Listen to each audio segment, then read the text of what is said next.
Welcome. My name is Maureen Meredith. I am the case manager for this plan amendment application. In the chat box, there is a URL that you can fill out if you wanted to fill out a more formal, information form, or you can just put your name and information in the chat box so we can keep track of who's participating in the meeting tonight. We ask you to please mute your microphone if you're joining by phone. There is a speech bubble in the menu bar at the bottom of your screen, which will open the chat box where you can type your questions at any time. After the presentations, click on the raise hand icon to be called on to speak. So I'd like to go ahead and introduce all the city staff, applicants, and any agents and the applicants that are here. So again, my name is Maureen Meredith. I don't want to exit my presentation just yet, but I am the case manager for this case. Mark, would you like to go ahead and introduce yourself? Yeah. Good evening. I'm Mark Walters with the Housing and Planning Department, and I'll be moderating tonight's questions.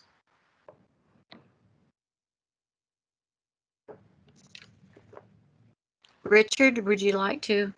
Sure. I'm Richard Settle. I'm representing the applicant in the ask, and we'll be making most of the presentation. We have our team on in case we have questions I can't answer.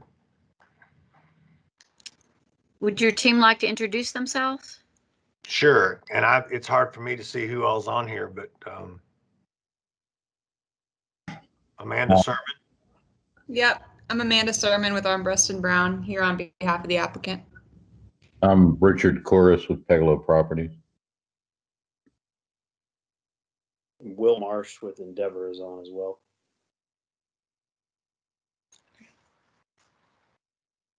Anybody else?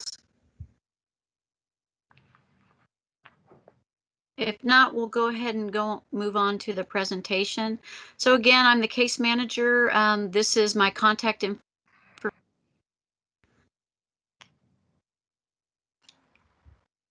So the agenda tonight, I'll go over a little bit more about the application. We'll go over meeting guidelines for group discussion, how to participate in the process, why there is a plan amendment application, and also why no change to the future land use map. Oh, and after that, we'll have the applicant's presentation. Then we will have the questions and answer session. So again, as you know, this is within the East Cesar Chavez neighborhood planning area, the Plaza Salt Hill Station area plan, property addresses, and the case number is NPA 2020-0002.01. Project name is Fairmarket. The existing future land use designation on the property is specific regulating district, and it will stay specific regulating district. There is no change. Since our last meeting, there has been a determination that this proposal will trigger a code amendment.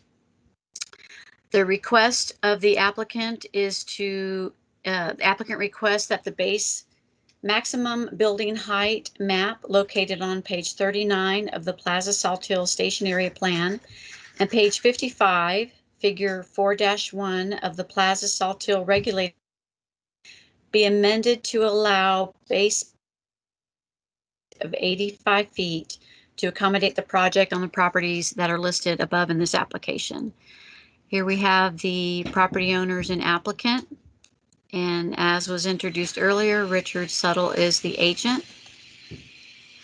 So some guidelines for tonight's discussion. As you know, due to due to the need of social distancing, in-person questions and comments have been moved to this online format. Everyone will be allowed to speak. We ask that you listen respectfully and actively to please emphasize ideas and not individuals, commit to learning, not debating, avoid blame, speculation, inflammatory language, avoid assumption about others, especially based on their perceived social group, and staff reserves the right to delete offensive language and remove offenders from the meeting. Please feel free to type your questions in the chat at any time during the. After staff and applicant presentations, you will be asked to speak by raising your hand, clicking the hand symbol on the menu bar. Telephone participants will be able to speak during the Q&A sessions of the meeting. Will be muted upon arrival through the staff and applicant presentations. Then the staff will open the floor to answer questions in the chat by attendees raising their hands to speak. When they have similar questions, they may be grouped together and answered together. Please mute your microphone when you're not speaking for the sake of sound quality and clarity of conversation. If you are having connection issues, we ask that you turn off your video until you're called upon to ask a question. Maureen, before This you go meeting, on, yes. you're kind of cutting out. I don't know if it's just on my end or not. You still having troubles with your microphone? I unplugged it again. I thought maybe it had corrected itself, but I've unplugged it. Okay. So we'll see how this goes. Okay, sorry to interrupt. Okay. No, that's okay. Just let me know if you're having more problems. I don't know how, if I can fix it, but I'll try. Okay. So the recorded video of this meeting will be available within 5 days on the website speakupaustin.org/NPA. You can email or call the case manager that you have. If we get any questions after the meeting, we will post them to the website along with the recorded video within 5. Any written comments that we receive that you would like added to staff case reports, we can do that go before Planning Commission and City Council. You will get a notice in the mail of the date, time of the Planning Commission and City Council public hearings if you live feet, and the notice will have instructions on how you can participate in these public hearings.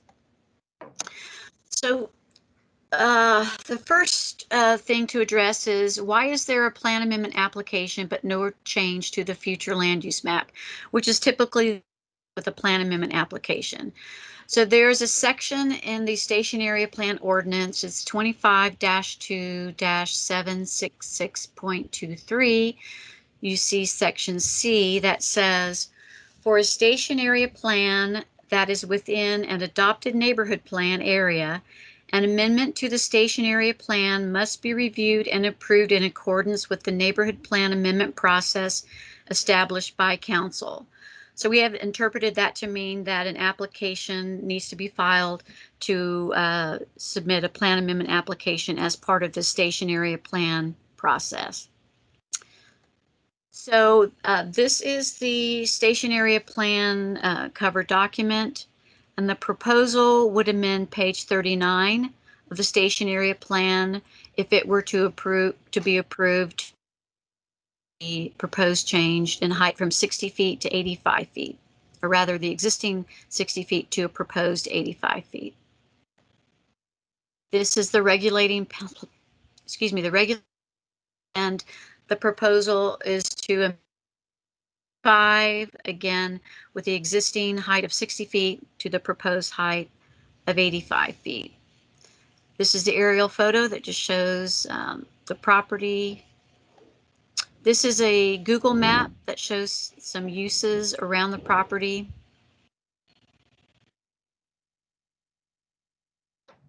Street north of East 5th. It is to the west of Waller and the east of Medina Street.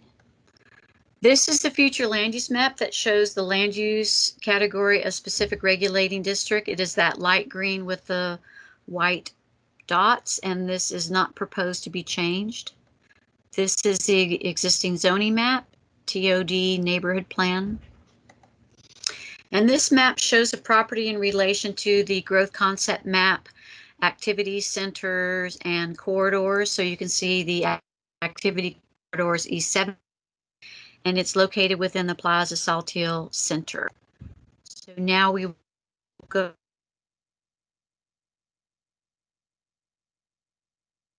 Yeah, Maureen, you're cutting out pretty good, at least on my end. So Okay.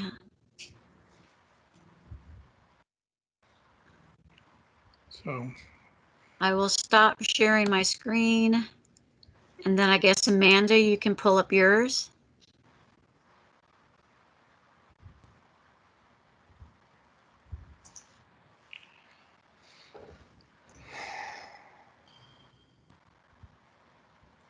Can everyone see my screen?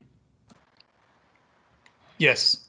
Okay. So, I guess this is Richard Settle, and to set the table, when you boil it down, the ask of this plan amendment is to allow us to add one additional floor to a building that we'd like, an office building that we'd like to build here. And as we all know, in Austin and in this area, especially if you're asking for something other than what has already been agreed on, there's usually community benefits and a conversation about if there is a balance between adding a floor and something else. And what we wanted to continue the conversation about is it surrounds two things. That one would be whether or not the area or people around the area think that the park on Medina would be something that would be good to have. And then another thing is we wanted to talk about the affordable housing strategy in the area. I'll hit the park first. Our proposal would be to take that Medina right away, and it's there now. And as we build the building on the right to go up and actually improve the park area to have a pocket park or green space there. Um, this is a concept, but this is what it could look like. And you see the stairs and all there. That's and all that's to get down from the elevation that we've got in the area. Again, this is a concept, and if we could, if folks in the area thought this was a good idea, we'd work with you on the design of this and put it together. The the second piece of the community benefits that we wanted to talk about was the affordable housing component. Normally, if you get bonus height, you just pay a fee in lieu. It goes into a fund, and none of us are sure where it goes or how it gets spent. As I understand it, in this area, the money is supposed to be spent on affordable housing within a quarter mile. And I'm still in the process of tracking down the status of any monies that have been put into that fund and the status of any affordable housing projects. But what we were going to propose is we would determine the amount of fee in lieu that we would be paying, and then try to work out a scenario where instead of paying the fee, we would actually go buy a piece of land within a quarter mile and get that into an entity, an appropriate entity, and then use other monies that are available or through a nonprofit or whatever to go ahead and actually build some affordable housing in the area rather than just putting money in a bank account and having it sit. And if the decision is made that an extra story on the building is worth that effort of having both affordable, family-friendly affordable housing built and the park, then we would work with all the parties to figure out who would be best to implement that. So then so that addresses the community benefit side that we'd like to see if that is interesting enough. Just to give you an idea of the magnitude of adding an additional floor of going from 60 to 85 feet, we did a study of what that would look like in context of the other buildings that are around. And if you can, the numbers and all are small on this, but essentially this is kind of how this building would fit into context with the other buildings that are already around. And the purpose of this diagram is to show you that it would not be a building that is towering out of place. It's actually within context. It's not the tallest and it's not the shortest. It's just kind of in between the buildings that are already proposed. Let's see, and I'm going from paper. I think that, Amanda, is there another one that? It's just the aerial. Okay. So that, I know everybody's time is valuable and there's a lot of people on here I think that might want to say something. I'll stop there and close by saying that we're asking to have the conversation. Is the trade interesting enough to have a conversation about one floor of extra office for what could be a really cool park and an innovative way to actually get some family-friendly affordable housing on the ground within a quarter mile like it's supposed to. So I'll close with that and then maybe open the conversation up and see where we go from there.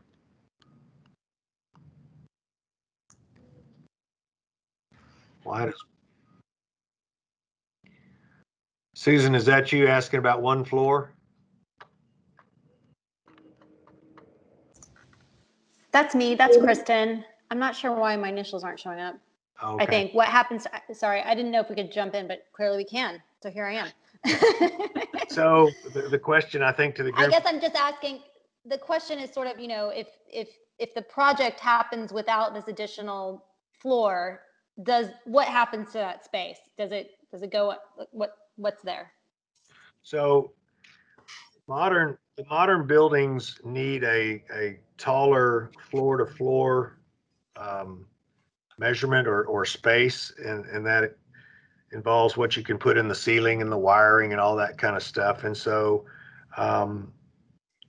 what we're trying to do is get enough space to make this worthwhile. And if you make this a special building, which is what people want now, and have the floor to ceiling height, then to have the appropriate height, we would have X number of floors. And in order to do this right, we need one more floor to make it work. And, there's always ways to squash buildings and get lower floors, but it becomes a less desirable building. And but the question, Richard, though, is what if that floor is not, if it doesn't turn out that it's agreeable, that this idea of like a trade or a conversation about the extra height and the extra floor in exchange for the improvement of Medina Park, I'm asking what happens to that Medina Park space if that extra floor is not granted?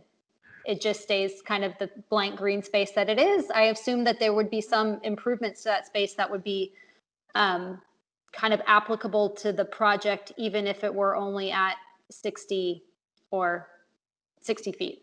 there would be no obligation to do anything to it. It's in the right of way now, and other than self-preservation and mowing part of it, there'd be no obligation to do anything to it. Got it. What, may I ask a question, please? Oops, I'm sorry. Well, if people out there, if you could raise your hand, use the raise hand function, Yep, so we could see. Okay. So go ahead. all right, this is Susan Benz. Richard Corus, at one point you were talking about putting parking underneath the Medina right away. What's your plan there? Susan, that hasn't been resolved. It's a possibility. If that were of interest, if we engaged in a conversation with the neighborhood and that were of interest to the neighborhood to have parking under that area, we're going to have to, if we do the park, if we proceed with this plan and we do the park, we'll have to completely excavate that area. And if it were of interest to the neighborhood, and the neighborhood considered that to be a positive, then we would certainly look into and could probably execute parking under the park. But that's not really an integral part of the ask right now. Okay, so I don't know that our neighbors have a particular interest in additional parking. We all live here. And there is lots of parking all over the place, thanks to the Saltillo project. And so I don't think that's really on the table anymore. And so previously you were talking about doing parking there, therefore you'd be tearing up the Medina right away and you would have to put it back. I'm sorry, Susan, the parking that we were talking about was only under the area that's right now, just that green space that's abandoned right away. We were not talking about tearing up anything north of the alleyway. And if the neighborhood decides that there's no parking necessary, then we won't do it. Right. No, I didn't mean north of the alley. I'm talking strictly about the Medina Street right away that has not been developed. If we don't do, if we don't end up doing the park, then we would not do parking under that area. Is that, am I answering your question correctly? Yes, it's a little cart before the horse for us, I think. And so, but thank you for answering my question. Okay, there's a question here, I guess, from Anthony Donato. What would happen to the park area if the sixth floor is not approved? I think you've already addressed that. It says, I'm assuming it would be left as is with the new office building opening onto the park.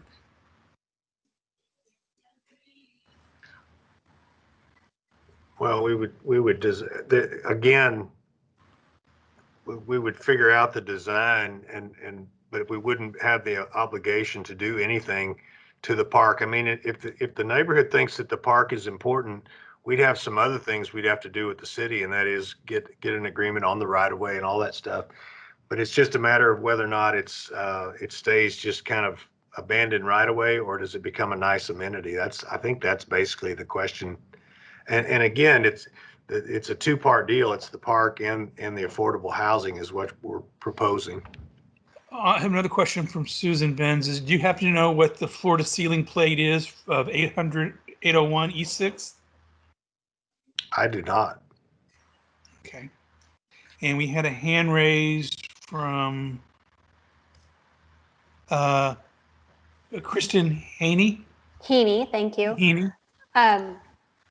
And I feel like I'm already forgetting my question. Oh, I guess I was just going to say, what I heard you say, Richard, was that park, that obviously the image that you put up is just sort of a schematic for the purposes of this conversation. And I think that a concern that the neighborhood has is that these kinds of pocket parks between commercial or, even multifamily residential buildings tend to only serve the people in those buildings who are still members of our neighborhood. So I don't mean to disclude that, but it may be challenging to see the added value for that as the kind of big winner in this conversation. So I just wanted to add that. No, I agree. I think the big winner on this one would be the conversation we could have about affordable housing, frankly, but Sure. I'm sure we're going to get there next. Yeah. Okay. Okay. Next question is from Susan Benz. Yes, thank you. Richard Suttle, I recognize that you may not know the floor-to-floor height of 801 East 6th Street, but the architect is on this call, as are the developers. I'm sure they can tell us.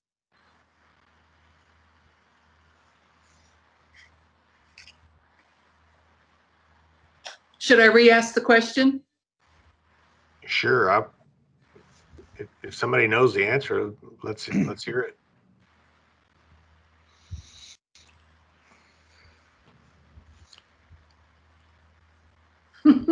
Richard Corris, I know you know the answer. This is Will Marsh. We didn't have anything to do with 801 West 6, Richard or Endeavor. Yes, I understand that. I'm asking the question because Richard Suttle started out by saying that modern office buildings require greater floor-to-floor heights, which is why they're asking for an additional 25 feet. And 801 East 6th Street is a modern office building, and I believe it has much more humble floor-to-floor. Susan, are you talking about 901 East 6th Street? I'm sorry, is it 901? Yes, I'm sorry, my apologies. Okay. And my guys, if I misspoke, let me know. But I thought that we had talked about the fact that it's nicer to have the taller floor to floor so you can put the stuff in the ceilings. Yeah, Susan, I don't have that number close at hand, and I don't want to give you a wrong number, but the 85-foot ask is what is necessary for us to execute the structural system and the floor to ceiling heights that we feel are necessary for the building. No one's here trying to tell you that you can't build a building with shorter floor to floor height, but that's what we feel is necessary in order for this building to be successful. And also, there are additional new pressures to build healthy buildings, and those do require greater floor to floor height. So we're trying to take all of those things into account. Richard, this is Will Marsh with Endeavor, Susan. Our floor to floor height's at 901 East 6th Street, which has the core 10 metal cladding. We have 80 feet of height on that project. And our floor to floor heights, we achieved 5 stories. It's 15 feet floor to floor. What we're asking for here is the extra floor to achieve 6 stories at 85 feet on the Fairmarket site. And if we're able to do that and have 6 floors total, then that additional square footage at those floor to floor heights, which is a marketable, desirable thing in the market, like Richard Chris said, not to say you cannot squash down the building and deliver more in a shorter amount of vertical height. That's certainly possible, but it is also received differently by the market and the tenants. If we were able to achieve that 6th floor in a 85 foot of height, that we could then offer up the community benefits we're talking about, which is one, the park, and then the second one would be a higher dollar amount that we owe in the form of a fee in lieu, or our alternative idea to actually try to affect some actual affordable housing in the neighborhood. Hopefully, Okay. That So was a long-winded answer, but hopefully that gave some perspective. yes, it's an economic decision.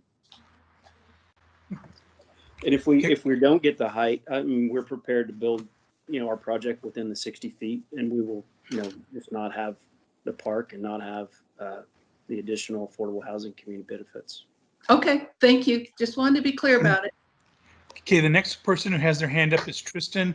Before you ask your question, Tristan, you might want to unmute yourself and go ahead and answer your question. Ask your question. Hi, and thank you. I live in the Corazon building just west of the proposed site. And I just wanted to say, I mean, I am, as like a resident of the adjacent area, I'm excited at the prospect of having that area turned into a park, because I mean, I think it is kind of a waste of space and sort of a blight. And that whole area too, I feel like could be really crucial to connecting the area. I mean, there's a lot of development going on, and it seems like Austin and the community has a plan for the area being denser and being more walkable. That's something I definitely would like, and I think a lot of people move to the area for. So I mean, I guess I can't exactly see downsides of it, other than maybe some people's views would be obstructed from the extra floor. But one concern I did see from the image that was proposed, which I know is not final at all at this point, was that it didn't really look like there was any sort of ramp or accessibility for getting from 6th Street to 5th Street. I mean, I'm a bicyclist and mainly bicyclist or pedestrian, so being able to have a small way that had more of a ramp, I feel like that would benefit someone like me, but also people who have needs for more accessibility to be able to traverse the area. And I think that it does, sorry, one more thing. I think that it does, it would benefit people beyond just who live here explicitly, because I mean, just at that block on 6th Street, there's Ossing Den and Shangri-La, and those are both very popular locations for people all over the city. And so to be able to have a nice developed park there, I mean, it would make it just so much easier for people to walk around and get from place to place. And I'm sure that would really help with business for local businesses on 5th Street as well. So I do think that while someone else mentioned, there's a question of how it would benefit people outside of who just live right here. I mean, I think that's one really good case. Tristan, this is Richard Corris. I wanted to respond to your comment about the accessibility, and thank you for your other comments. When Austin Park, the Parks and Recreation Department, was managing this project for a period of time. They explored the possibility of ramps, as you suggested. And the problem is that because the slope is so steep, the number of ramps that would be required would basically cover the entire park in paved ramps in order to meet the criteria in terms of slope for ramps. That option was rejected because otherwise you wouldn't have any landscape space. You would just have a paved web of ramps leading from the 6th Street level down to the 5th Street level. Oh, thank you. I guess that means it would just be like too steep, right? Yes, sir. If it wasn't taken. Bottom line, that's correct. That's exactly right. Okay. We have another question from Anthony Donato. Is there a targeted tenant for the building or specific industry/use? What is the estimated number of occupants at capacity? I don't think we have a tenant targeted. Will, you want to speak to that? That's correct, Richard. This is Will Marsh. At this time, we do not have any specific tenants targeted. We're trying to, have this conversation first, and understand what we're gonna build there and how large the project will be and what height before we start marketing anything to the public. And in terms of the occupancy, it will be driven by the ultimate user. We envision it being just typical office space like you would see at the Plaza Saltillo office building, or Saltillo office building where Google is going, or at 901 East 6th Street, a couple blocks away, which is a 5-level office building with roughly 130,000 feet. And I would say that general occupancy is probably, on the order of 4 per 1,000 square footage of office space for users. Okay. And Kristen had a question in regards to about the fee in lieu. I think you've addressed that, how it might work and if they're actually viable. I think we've touched on that.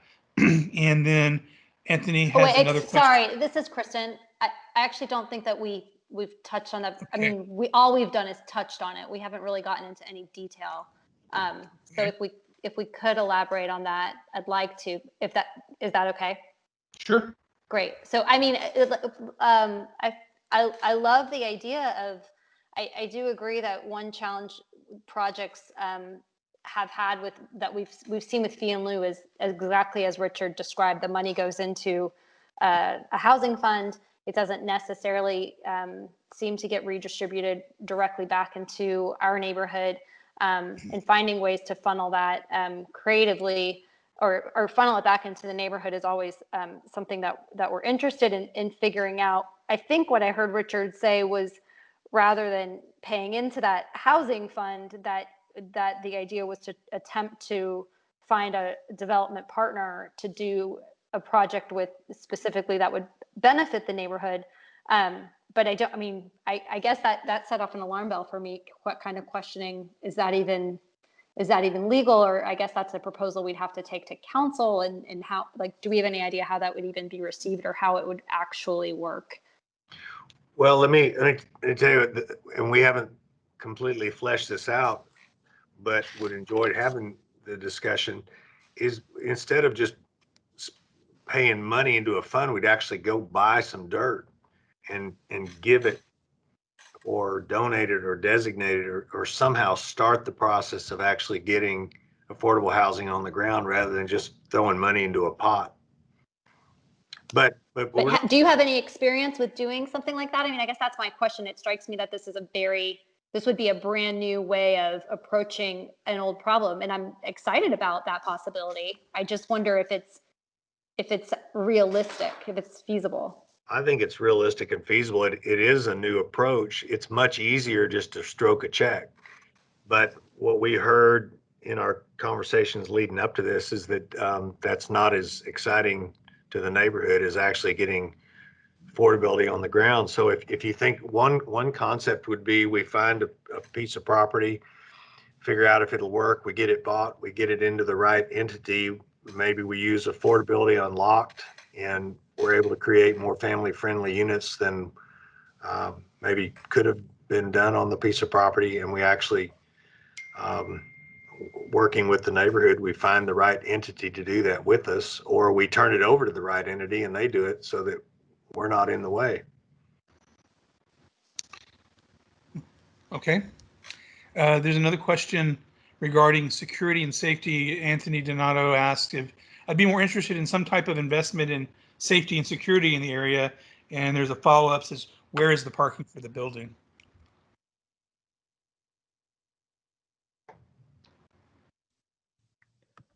Well, I can answer the second part of the question. The building has below grade parking. I believe 5 levels of below grade parking that would serve the building and that would also be accessible to the public. But as far as safety and security, I'm not sure. If you could kind of refine the question a little bit, we might be able to respond to it.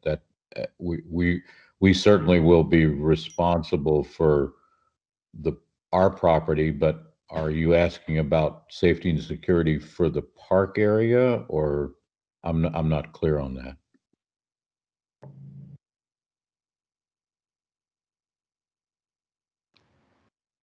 Let's see if there's a follow-up. No, so let's move on to the next one. If Anthony has a follow-up or something to clarify the question, we can circle back. This is from Susan Benz. Could we get a plan in place for the alternative approach before the additional height is granted? On the affordable housing? I think so, because it referred to an alternative approach, yes. Yeah. Yes, that's what I was asking. I was typing that in the middle of your speaking, Richard. Yeah, I would think, I mean, if I were the neighborhood, I'd want a little more detail on this. Obviously, you don't want to acquiesce to the extra floor and then have us say, well, we tried too bad, so sad on the affordable housing. I think we'd want to get some more meat on the bones on that. Well, I agree, because it seems intriguing but challenging, and we've also experienced the right-of-way, the unoccupied, undeveloped right-of-way on Medina Street was promised as a park previously for the previous project on the east side, and so it just, it's like put some skin in the game. Right, and I don't blame you a bit for that. The point of this is to start those discussions to see if that is even something. I mean, obviously, if there's just no way that another floor on this building works, then we can all go back to our homes and families and all and not have the conversation. But if we think there's something there, then I think we'd take the next step and get a little more certainty on it. Okay. Pardon me. The next question is from Dustin Dobbins, who's been waiting patiently to ask this question. Will there be retail on the first floor congruent to the rest of Fifth Street? Richard, do you want to take that? We haven't made there's been no final determination made of either the use of the first floor, nor have there been any tenants signed up. There's certainly the possibility of retail on the first floor, but it's not been determined yet. So I'm not trying to evade answering your question. It's just not something that's been determined. We're basically in the position like most people doing a project like this, where we're listening to the market and we're going to respond to what the market tells us. Understood. Thank you. Okay, there's another, Anthony, I think he followed up and says, I prefer some type of investment in security, safety versus investment in a park because this neighborhood experiences a good amount of crime and panhandling. He goes on to say, I've been robbed and physically assaulted in the last couple of months. I don't have a suggestion for safety or security measures. You just want to know if there's going to be a, how this project may address it.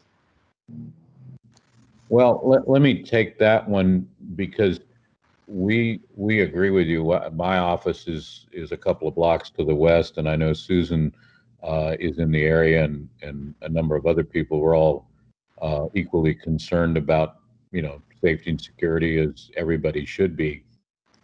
I would say that one thing that we haven't discussed in this presentation is the fact that the addition of the sixth floor will also generate a substantial amount of additional tax revenue to all the taxing authorities, which includes the city of Austin.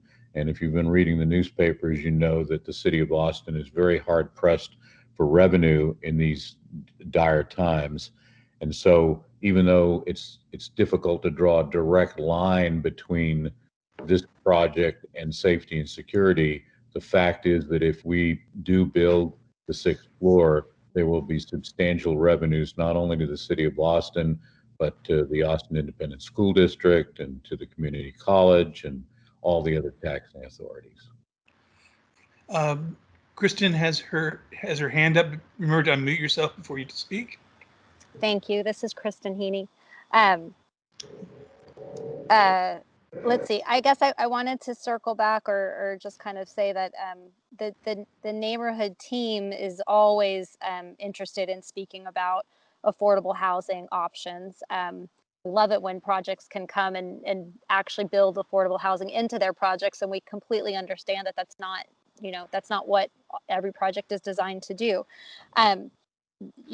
Many of the projects that have come to us in the past few years asking for height variances or height changes to the code, and that have contributed some significant affordable housing benefit to the neighborhood, either through fee in lieu or through actual housing. Those height variances have kind of capped out at 75 feet. And so that has become kind of a standard for us, and it becomes a concern when we creep over that, just because it tends to mean that every additional project, wants 3 feet on top of that, and 3 feet on top of that, and 3 feet on top of that. And so our neighborhood sort of gets taller and taller and dies a slow death by a million inches. And that's dramatic. But I do appreciate also the distinction in the renderings that you guys showed. I mean, I do get it that like many of these projects, when you bring the buildings in and you show them compared to the area, they're not, this one especially because of the elevation change is not necessarily out of scale, but it is still a concern because the height itself can set a precedent for projects that may not have the benefit of kind of this elevation change that tuck it in a little bit more neatly into the neighborhood. So I just wanted to state that as some concerns, and also just a pledge still to want to work together and keep fleshing out this what is actually feasible and reasonable for this affordable housing fee in lieu conversation, but to share also the other points that come up with us when we're talking about height. Thank you. Okay, I have another question from Susan. Please unmute your microphone and ask your question. Sure, thank you.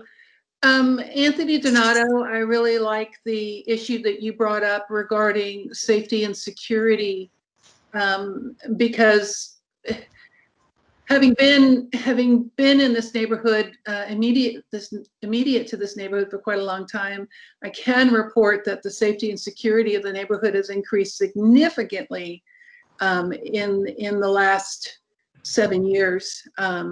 It used to be really, really bad, but I think it's a very good point regardless.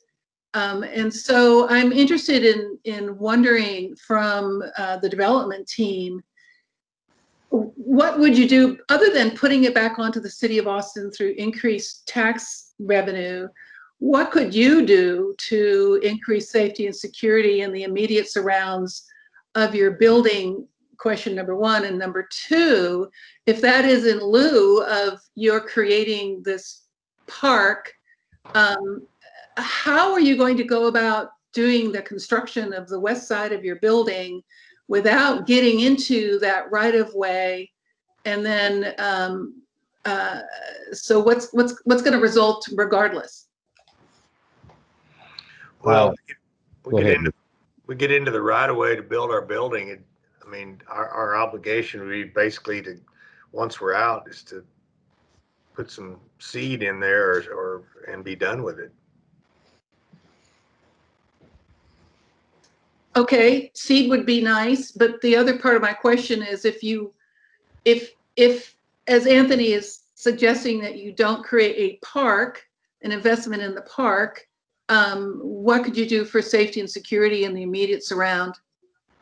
Well, Susan, as you know, I own the 501 Studios right down the street, and we're equally concerned about all that. What we've done around our buildings and what we would certainly do around the building at 1100 East 5th is do the two things that we think are the most effective, which is high levels of lighting at night and video surveillance.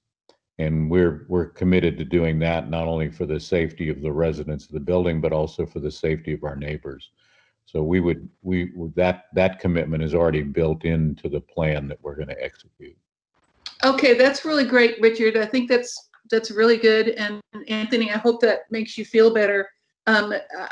Given that the only remaining trees on that property are hard up against your property line, if not in your property. No, it couldn't be in your property line. I think that retaining wall is your property line.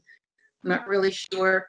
My experience is that if you get rid of the hiding holes, it becomes a much safer place. So I think by virtue of your design, you're getting rid of the hidey holes. So I think that's a great answer, Richard. Thank you. You're welcome. We have Tristan has a question. If you would unmute yourself, Tristan, and ask your question, please. Hi. Actually, Susan kind of touched, I guess, on what I was going to say, and also I believe Richard, but I just kind of wanted to know, yeah, what the lighting situation would be like for the park if it were to go up, because I was thinking that, I mean, I would also like to feel safer in a neighborhood, like walking to Target or like along the street. I mean, I generally do feel safe, but I'm really sorry, Anthony, to hear about your experience.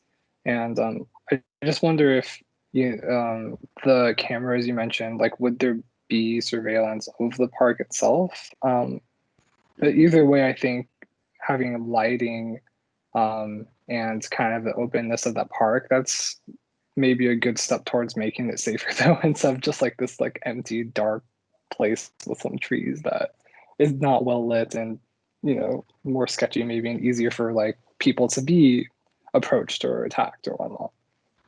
Yeah, Tristan, this is Richard. Those are all things that we would love to engage in a conversation with the neighborhood about. The park design is not set in stone by any means, as Richard Suttle said earlier. We'd like to make the design of the park work for all of the residents of the East Cesar Chavez neighborhood. And if increased lighting and even video surveillance is something that the neighborhood wants, then that's something that we're certainly willing to consider and to incorporate into the design. Okay. Okay, well, does anybody else have any questions out there? One popped up in the chat. I'll just thank you, so it's not necessarily a question. Lorena has a question. In regards to the affordable housing, would they only be for families, or have you considered making a few small and minimalist efficient apartments for 1 or 2 people for those that perhaps work downtown and can't afford to live there, etc.? I think if we enter into this conversation about the affordable housing, that we could discuss any of those things. We have heard in the past that one of the shortages is in family friendly, but again, if the consensus was it needed to be single occupancy, we could talk about that, or maybe a mix. It would kind of depend on the site that we could get and what the code would allow. Okay. Another question from Anthony. Are you committed to the $1 million allocation for the park if approved?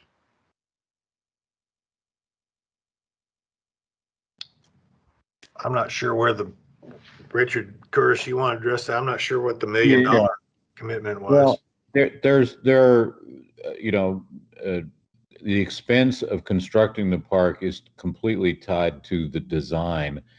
And there are also some subterranean challenges on the site as well. There's a large water line that runs through the site, and there are some other underground utilities. So, once there's a design evolved, then that will determine the cost. What I'd rather say is that we're committed to creating a park in a location right now that is an abandoned piece of right-of-way that's pretty unsightly, that's filled with slag concrete and dog feces and weeds and hidey holes and a whole bunch of other undesirable elements.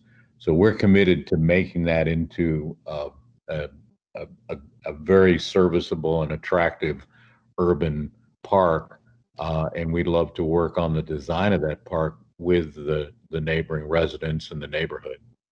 But my guess is that the cost of doing that is probably going to exceed $1 million. And Anthony has a follow-up saying somewhere he saw that $1 million number and wouldn't want to bait and switch. So, no, I totally agree with you. I think PARD's estimate for executing their design was in excess of $1 million. I think they were, I don't know how much in excess, but I'm pretty sure that it was in excess of $1 million. And one of the reasons that PARD didn't pursue their plan, even though they had accumulated quite a war chest of money from quarter-cent taxes and a number of other sources, including parkland dedication fees, was because they didn't think they had enough money to execute the park. So they moved Velasquez Park from that location down to the edge of Lady Bird Lake. We're committing to do a park in that location. does anyone else have any questions? Maureen, what time is this meeting scheduled to? To 8 o'clock. Okay. But a meeting doesn't have to expand to the time allocated to it. So if nobody has any other questions. And if Susan asked what happened to the monies collected for the PARD effort, Corazone's contribution. I don't know if anyone on the phone call knows that answer. Susan, call your council members. That's a very good question. Yeah, I'm real curious because they never had $1 million, that's for sure. No, they had more than $1 million, but well, we can continue this conversation offline, but they had more than $1 million and they still said they didn't have enough. But that money, my understanding is that money followed the new location of the park down on Lady Bird Lake. But what happened to Corazone's contribution? Because they put money towards that. They used it. They're the ones that left the concrete slag there. What happened to their money? Corazone wanted to build the park, and the city wouldn't allow them to build the park. The city insisted on taking the project into their system and taking the funds that Corazone had committed, and then the city failed to execute the park construction. And Susan, this is Will Marsh. I will add that the project Richard Curtis and I executed at 901 East 6th Street, part of our community package was $100,000 targeted, or not targeted, it was specifically for Velasquez Park. So we wrote a check on that project for $100,000, and that money has now been repurposed as well. Yeah, funny how that happens, isn't it? Yeah. Yeah. And Anthony and Lorena, I thank you for your questions. Then from Kristen asking, how do we know that won't happen again? How do you know what won't happen again? I assume the repurposing of the parkland dedication fees and other fees dedicated meant for park space. Because Right. we're not giving the money to the city. We're going to do the park. We're going to commit to do the park ourselves.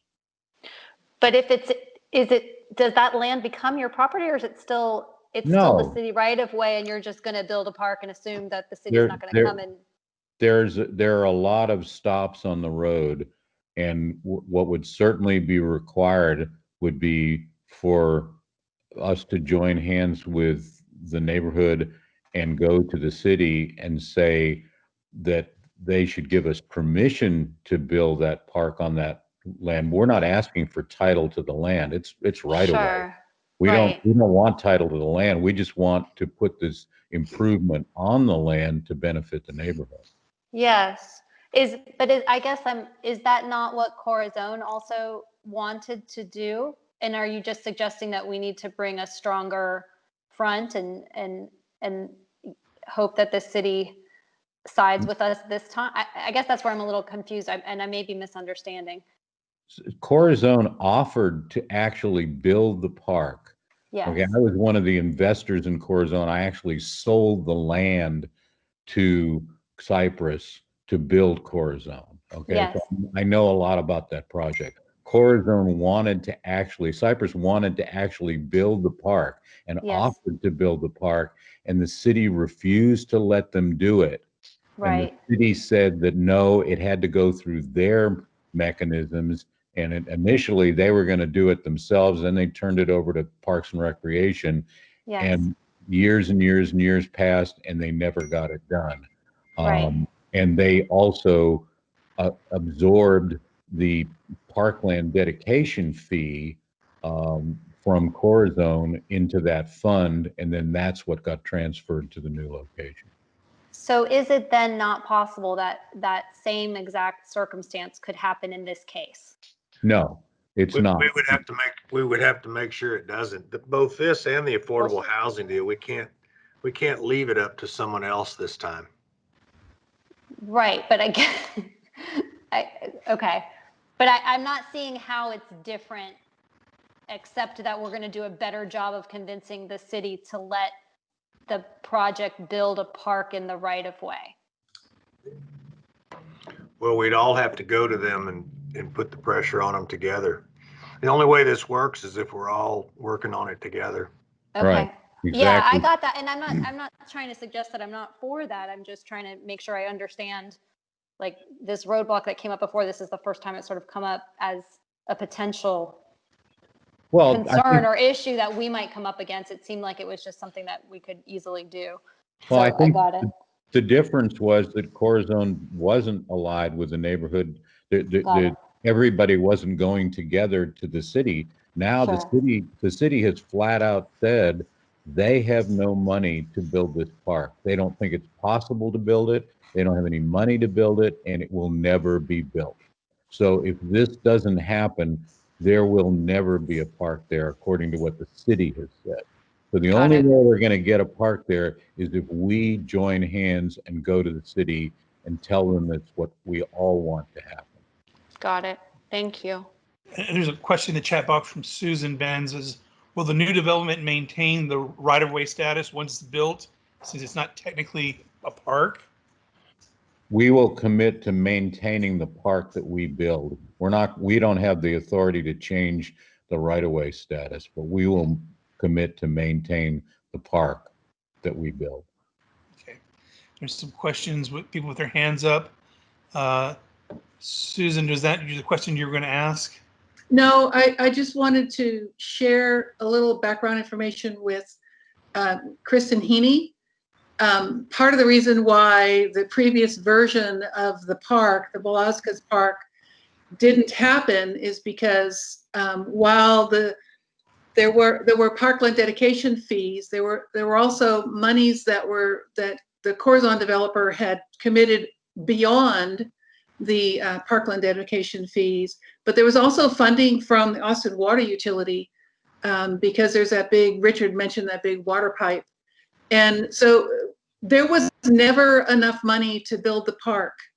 And that's really the reason why it went by the wayside. And I agree with Richard, Parks and Recreation Department is never going to come up with, first of all, Parks and Recreation Department does not own or has nothing to do with that right of way. They got pulled into it previously because people kept calling it and they wanted to make it the Velazquez Park. It really belongs to the city of Austin. Richard helped me, Richard Settle helped me. It's the Transportation Department. Transportation Department, thank you. Yes, it's owned by the Transportation Department or Public Works, and they don't care about making it into anything. Yeah, there is a process that you can vacate right of way, particularly if it's not been built. So there is a process by whomever is the party vacating the right of way. And that was done for the alleyway that runs through the core zone site. That alleyway was vacated in order to, or well prior to building that project. So yes, you're absolutely right. There's a process for doing that. Right of way doesn't particularly value that particular piece of dirt. They don't have any plans for it. They're not going to build a street down it. But you know, the park could have been built, and the ball has been dropped a number of times. The park could have been built for the money that was assembled, but by dragging it out over the length of time that it was dragged out, the money gradually dissipated, and then there wasn't enough money. But there was a way to build the park at the time that Core Zone wanted to do it. This is kind of a crazy question, but has anybody ever thought that they wanted the road put back in that right of way? I've never heard that discussed, and I think that the slopes would probably make it challenging, Richard, but I've never heard that. I've never heard anyone from right away or from the city say that they wanted to put the road back in there. And it also lines up with the Paseo to the south of Yes. East 5th Street. So that's another reason why the green space makes all the sense in the world, as Tristan said earlier, as a connector between East 6th Street and East 5th Street and East 4th Street. Okay, there's a question from, and I'm not even going to try the name. Is John, you have a question? Yes, absolutely. I'm a local resident. So a local resident that lives on East 5th. My primary question is, has the air rights for the 6th floor, I believe it is, have those been appraised by a certified appraiser? And has there been a net public benefit analysis done for this P3, essentially? No, what would happen is the city they have a number of for the bonus space, the density bonus space, and I don't remember what it is per square foot that you pay into a fund, and that's essentially what they've determined that would be worth. It's $12 a foot.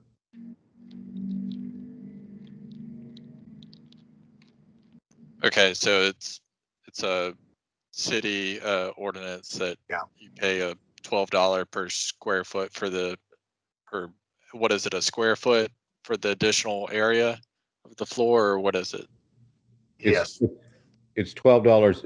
It's you pay a fee in lieu for the square footage that is above what you get as of right under the regulating plan. Okay. And that number is set by the city at $12 a square foot, and that's basically $12 a foot for the space that you get above what you could build otherwise.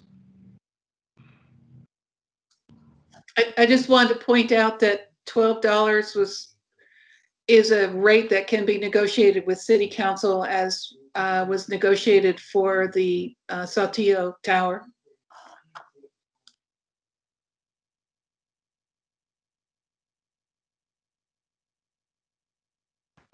Sorry about that. Teams kicked me off. Back now. Susan did you keep your hand up, or do you have another question?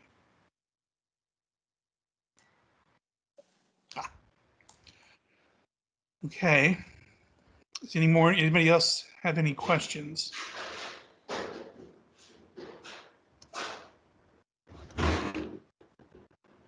Well, hearing none.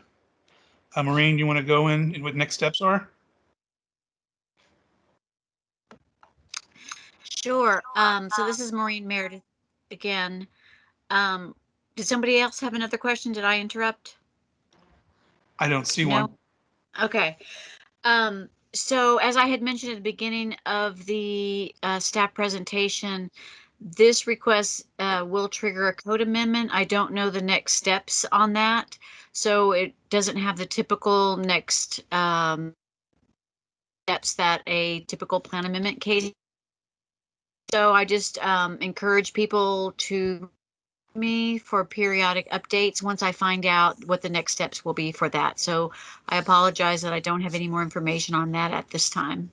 Just so everybody I want to make sure that we're up front with everybody. We disagree with that. We're kind of surprised by that announcement today because we don't think that's right and we're not sure where it came from. But just know that we're not acquiescing to the requirement of a code amendment as of this time because we just don't think it is. But it will be what it will be, but we don't think that's correct. So you want to put up your contact information, Maureen? If the meeting went out there, you can jot that down. Sure.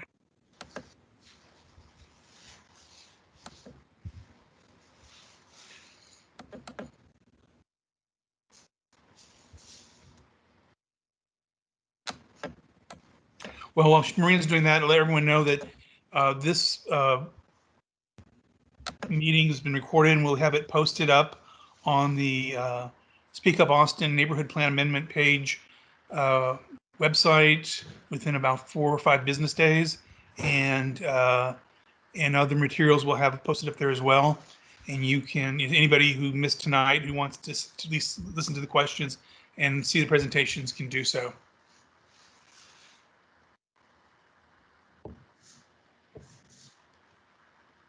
You don't.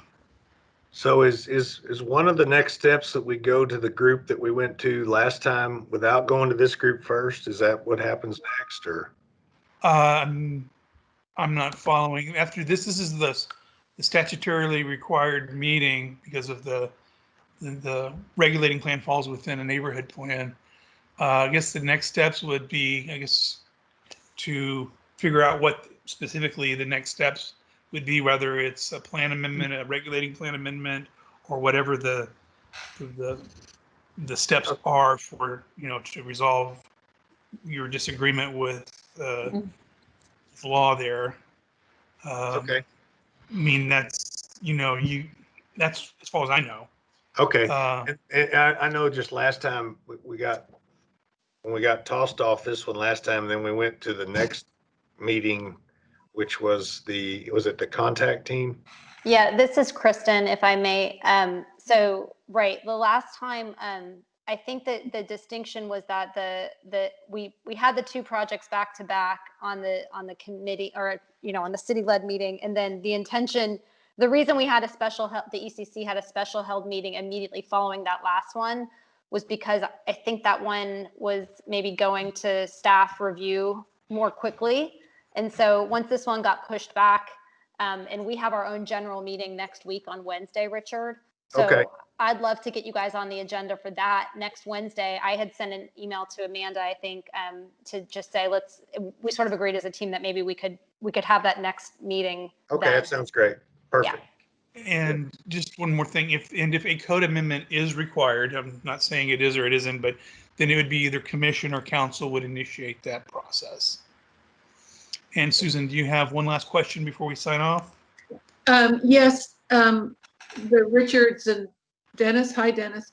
I think that our neighborhood team is going to have to do some canvassing of the neighborhood. This is a big deal for us. Mm-hmm. And I would really appreciate it if you could send us some sort of simplified layperson documents that spell out your ask and how you would go about doing this. Like buying a piece of dirt and so the alternative affordable housing approach, that's going to take some explaining, and that will make it a lot easier for us to communicate with our neighbors and develop a consensus. I apologize, but I think that might take a little bit of time, but it'd be really helpful if you gave us some simple, straightforward materials that we can use. Okay, we can do that. Yeah, we can absolutely do that. Okay. Maureen, do you have your contact stuff ready? Yeah, I thought I had already had it posted. Let me try again. Can you see it now? We can see, yes, there we go. So if you have any questions for Maureen, here's her contact information. It was also on the letter that you received in the mail. So like I said, if you have additional questions, you can direct them to Maureen or to the zoning, well, to Maureen, I guess, at this point. And we can have those posted up on our website within 5 business days. If you have additional questions after the end of tonight's meeting. And then, as I said a few minutes ago, this meeting will be posted online for anybody who wants to watch it again, or who has, if you know somebody who wasn't able to make it but is interested, you can direct them to that webpage. And with that, no other questions. Well, hold on, let's see.